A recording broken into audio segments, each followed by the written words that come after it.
A conexão espiritual se dá, eu vou estar parecendo repetitivo, ele se dá através da educação mediúnica. E quando você se educa mediunicamente falando, você passa a ter alguns hábitos corriqueiros, que é do seu dia a dia, que são constantes, que você vai elevando a sua vibração e se afastando do mundo profano. Você não precisa ser santo, mas você precisa ter uma vida moral regrada. Você precisa ser ético, precisa ter ética, precisa ter uma conduta moral. Você precisa andar na linha reta de Ogum. E para ter essa conexão espiritual, e aí varia de pessoas a pessoas, de graus a graus mediúnicos. Tem pessoas que conseguem, por exemplo, enxergar. Tem pessoas que conseguem ouvir. Tem pessoas que têm uma intuição muito forte. E tem aqueles ainda que falam, eu não ouço nada e não vejo nada. É através da fé cega. Só que a sua fé cega também é através da intuição. Porque você sente. E se a sua fé é cega é porque você já teve provas.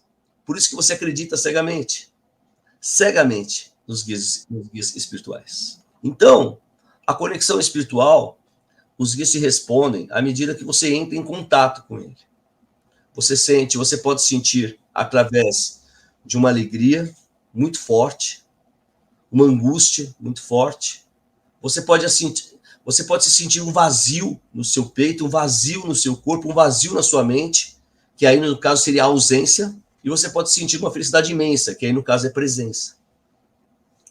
Eu sempre falo isso, né, quando nós damos as nossas aulas aqui sobre os orixás e sobre as características dos orixás perante os médiuns, né, perante o nosso povo, as pessoas falam assim, né? Quem é filho de Iemanjá é fofoqueiro. Não, não é, gente, não é. Quem é filho de Iemanjá, que é fofoqueiro, tem ausência de Iemanjá na vida dele. Porque Iemanjá não é fofoqueiro. Tem ausência de Iemanjá. E se o filho anda na linha reta, ele tem presença de Iemanjá na vida dele. Isso é uma verdade. Nós humanos, nós acabamos humanizando demais os guias espirituais. E por humanizarmos demais os guias espirituais, muitas vezes nós cometemos algumas falhas. E essas falhas são trazendo os guias para o meio humano, trazendo os orixás para o meio humano. E a conexão espiritual se dá a partir do momento que você entende os aspectos positivos e os aspectos negativos. Não que um orixá tenha o seu aspecto negativo, mas você entendendo o aspecto positivo, você entende o oposto. E quando você percebe que você está no oposto, você tem que cortar. E você cortando, você volta a ter a presença do orixá. A conexão espiritual se dá assim, com a presença, e não com a ausência. Aí eu separei uma outra pergunta que uma pessoa me fez também, que fala assim, por que os guias espirituais se conectam conosco? Meros humanos. Por que os guias espirituais se conectam conosco? Se somos meros humanos. Ou seja, se somos meros humanos caminhando ainda aqui numa questão de aprendizado, numa questão de luta constante aqui para crescer espiritualmente falando, né? Se ele já é um guia espiritual e tem um grau espiritual, por que ele se conecta conosco? Nós teríamos que entender, estudar profundamente essa questão, isso faz parte dos nossos estudos, entender a alma gêmea, o conceito de alma gêmea e o conceito de ligação espiritual. E esse conceito de ligação espiritual nós explicamos muito bem nos nossos estudos mais profundos. Existe o guia que está aqui, existe o guia que é mandado para te orientar, e ele pega esta missão com amor, com muito amor. E a missão dele é te orientar. Porque ele sabe que para a espiritualidade maior, você é muito importante. Então você se torna, para este guia, muito importante, para ele poder te guiar. Por isso que ele se conecta com você.